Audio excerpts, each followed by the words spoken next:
America's obesity rates are higher than ever, and that's because the way that the majority of the country eats is sad. Stick around to see what that means and how we can fix it. Greetings everyone, and welcome back to PB with Jay. Here on the channel, we focus on all things plant-based goodness. Today, we're taking a trip through the past century to see how our eating habits have evolved, or maybe devolved.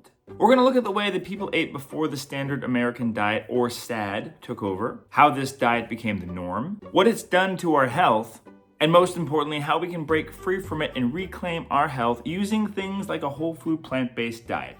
Sound good? And if while you're watching this, you're thinking, this all sounds amazing, but I would love some additional resources to help me get through it, well, look no further, because we have the Thrive Bundle. What is that, you say? Well, it is a very carefully curated bundle of plant-based and plant-based adjacent ebooks that is valued at $4,500, but you're gonna get it for the low price of $48 USD. But you have to act quickly because this amazing deal is only around until September 6th.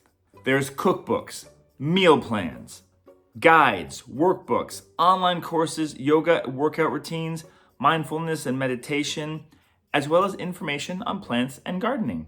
It's a little bit of everything, but what it most certainly will do will help you break free from the S.A.D diet. Use our link in the description down below to get it for yourself, but also using that link helps out the channel a little bit. But remember, it's only available to September 6th, so, get it right now. Before we dive into the main content of the video, I'd like to take just a second to say hello to some of the people who've said hello to us in the comments down below. Joanne from Kim Bolton, Ohio, Julia from Cologne, Germany, Maxine from Taylor, Pennsylvania, Melanie from Amersfoort, Ontario, Corinne from Hilversum in the Netherlands, Sylvie from Montreal, Pauline from Perth, Australia, Rose, who says they aren't from anywhere cool, just Texas. I'm not from Texas, and I think Texas is cool. I'd love to go to Texas sometime, especially Austin. I'm dying to go to Austin. Jennifer from the United Kingdom, Karen from New Windsor in New York, Emily from Newark, Delaware, and as a personal apology to Anna from Portland, Oregon, where I posted a photo of the other Portland last time, here's Portland, Oregon. Here's a few shots actually, because I'm extra sorry.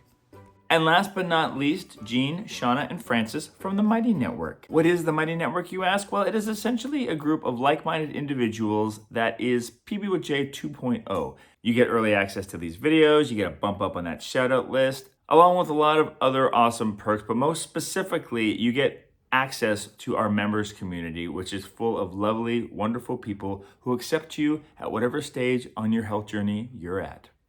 And you can get that for the price of a crappy cup of coffee a month. All right, now let's talk about how people eat S.A.D. Let's rewind back to the early 1900s. Back then, most people ate simple, wholesome foods. Breakfast might have been eggs, oatmeal, fresh fruit. Lunches and dinners often included home-cooked meals made from seasonal vegetables, whole grains, and occasionally small portions of meat or fish.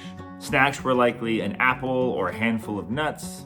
Desserts, maybe a slice of homemade pie, but nothing like the sugar-laden treats that we see today. The key was that the food was seasonal, local, and minimally processed. People grew most of their own food or got it from local farmers or markets, and they prepared it themselves. Processed foods were really, really rare, and eating out was a very special occasion.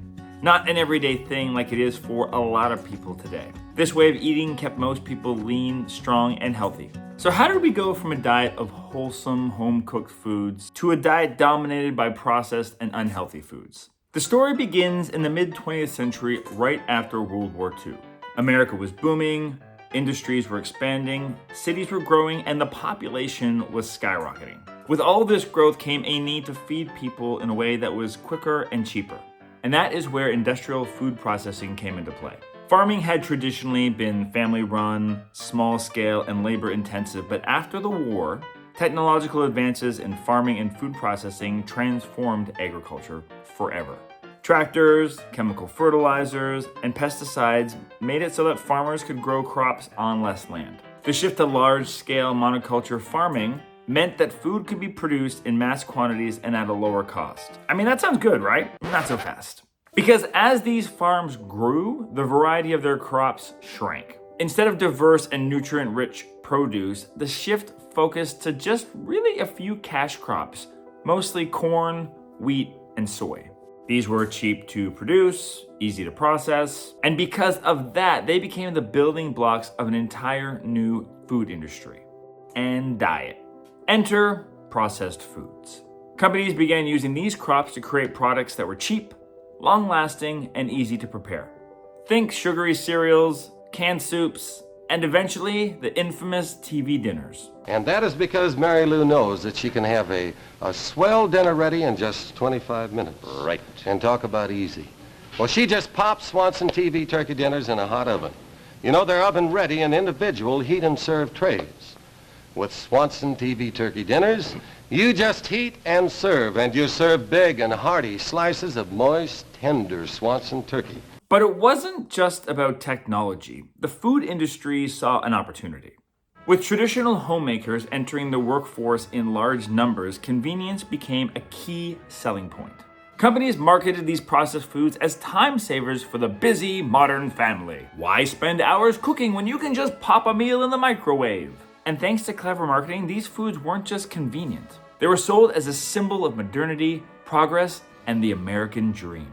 Meanwhile, fast food chains started to pop up everywhere. They perfected the art of mass-producing meals that were quick, cheap, and let's be honest, tasty. By the 1960s and 70s, fast food became a staple of the American diet. The combination of low prices, convenience, and addictive flavors made it a massive hit. But here's the catch. All of this convenient came at a cost. The nutrients in our food started disappearing and whole grains were replaced by refined flours. Fresh vegetables gave way to canned alternatives, often very loaded with salt and preservatives. Healthy fats were swapped out for trans fats and hydrogenated oils. And don't even get me started on sugar. Added sugar became a staple ingredient in everything from breakfast cereals to salad dressings. The result? The standard American diet, or SAD, was born. And while it was easy, cheap, and convenient, it was also a disaster for our health. Processed foods, sugary snacks, and fast food took center stage, pushing out the fresh, whole foods that our bodies actually need. And over time, this shift has had some serious consequences. Now let's talk about what happened to our health as the standard American diet became the norm. Spoiler alert, it's really bad. It's not good at all. Like not even a little bit. Back in the early 1900s, before processed foods and fast foods took over, the rate of chronic health diseases was relatively low. Obesity was almost unheard of. Only 3.5% of the American population was considered obese. Fast forward to today, where 42% of Americans are classified as obese. That's almost half of the population. And it's not just obesity. Type 2 diabetes, which was once classified as a rare condition, has exploded. In the 1950s, less than 1% of Americans had type 2 diabetes. Today, more than 10% of the population has it, with 90 million additional Americans being pre-diabetic. That's 1 in 3 American adults teetering on the edge of a diabetes diagnosis. And then there's heart disease. Before the SAD diet took over, heart disease wasn't even on the list of leading causes of death in America. But as it did, heart rate disease skyrocketed in America, where today it is the leading cause of death. Seriously, 1 in 4 Americans will die of heart disease, unless it changes. But before we get to that, let's just go through a few more of the health issues we're facing. Hypertension, which is high blood pressure. Literally half the American adult population has this. Chances are, if you're watching this, you have it. I'm sorry. Stroke, cancer, cognitive decline, including Alzheimer's. All of these things have been linked to poor dietary habits. In fact, studies show that diets high in processed foods, unhealthy fats, and sugars increase the risk of depression and anxiety, contributing to the mental health crisis that we are seeing today. Look, the numbers present a very clear story. As we have moved away from whole, fresh produce into the standard American diet, our health numbers have declined. Chronic diseases that were once rare are now common. Life expectancy, which was steadily decreasing, has started to stagnate and in some parts of the country even decline. That's right. We are the first generation in history with a shorter life expectancy than the previous generation. That's bad. But don't freak out just yet. The good news is we can change these things by changing what's on our plate. And that's what we're going to talk about next. So how do we ditch the standard North American diet and get our health back on track? The answer, in my opinion, lies in embracing a whole food, plant-based diet. This way of eating focuses on foods that are as close to their natural state as possible. Think things like fruits, vegetables, whole grains, legumes, nuts, and seeds. No processed junk, no refined sugars, no artificial additives. Just real, nourishing food.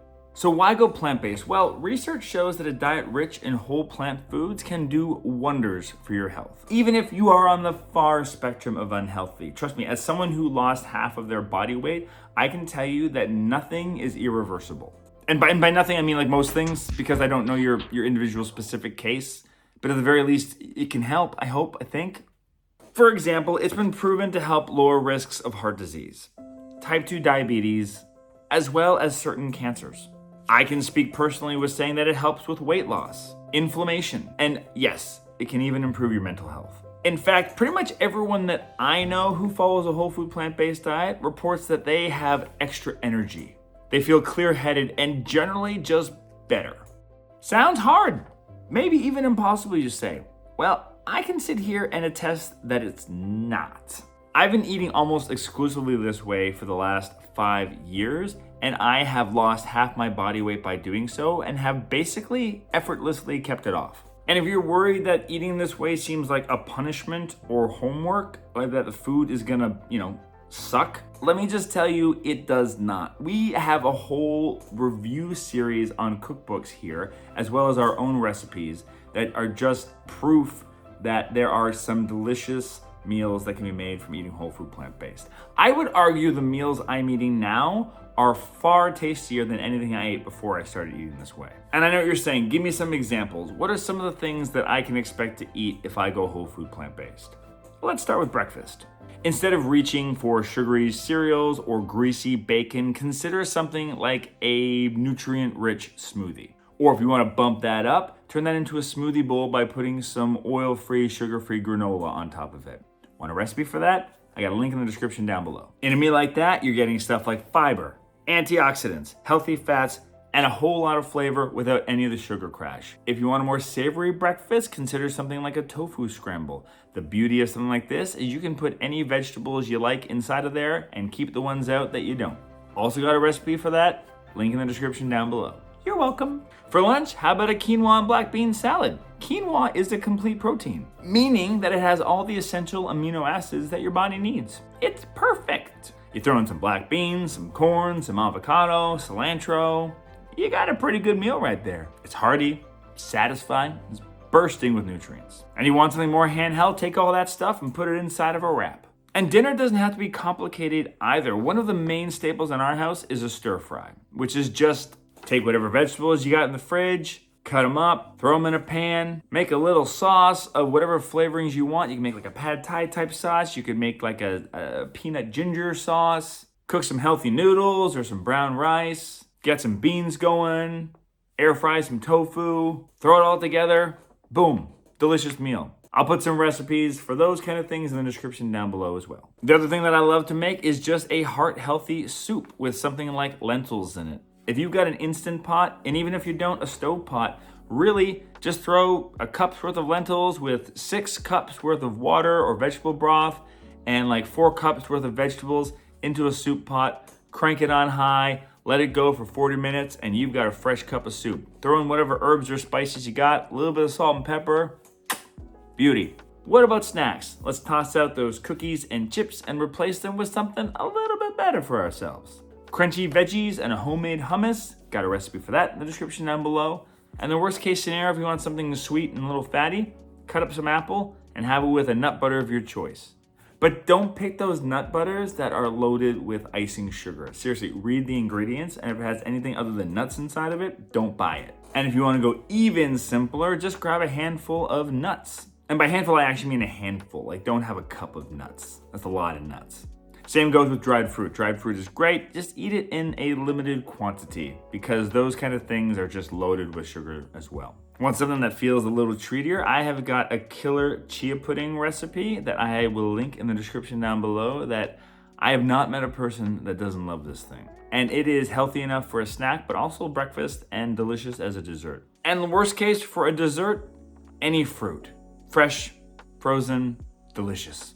The benefits of eating whole food plant-based foods are truly amazing. Studies have shown that people who eat this way naturally have lower weight, lower cholesterol levels, and lower blood pressure. They're also less likely to develop a lot of those chronic diseases we've been talking about throughout this video. And the best part is you don't have to be perfect or make the switch overnight. Just start by adding a few plant-based meals into your rotation every week. Maybe start by going plant-based just for breakfast this week, and then next week throw in some lunches, and then some dinners, so on and so forth. Work up to it. The more whole food plant-based meals you eat, the better you'll feel. And remember, it's not about perfection, it's about progress. And it's not about deprivation, it's about abundance. Abundance in nutrients, flavors, and health benefits. By focusing on whole plant foods, you are giving your body everything it needs to thrive. Plus, you're doing something that's actually really great for the environment and all of the creatures we share this planet with. If you are considering going on this journey, or if you're already on it, hit that like button to let YouTube know to share this with other people, and subscribe to get more videos like this if you haven't already. And also, if you are considering getting that Thrive bundle, do not forget to get it before September 6th. Otherwise, the price goes way up. And if you're still sticking around, YouTube wants you to watch this video next because they think it is right up your alley. Whether you're new to this channel or you've been here for a long time, this is one they think you haven't seen yet, or that you maybe really need to rewatch. Maybe they're right.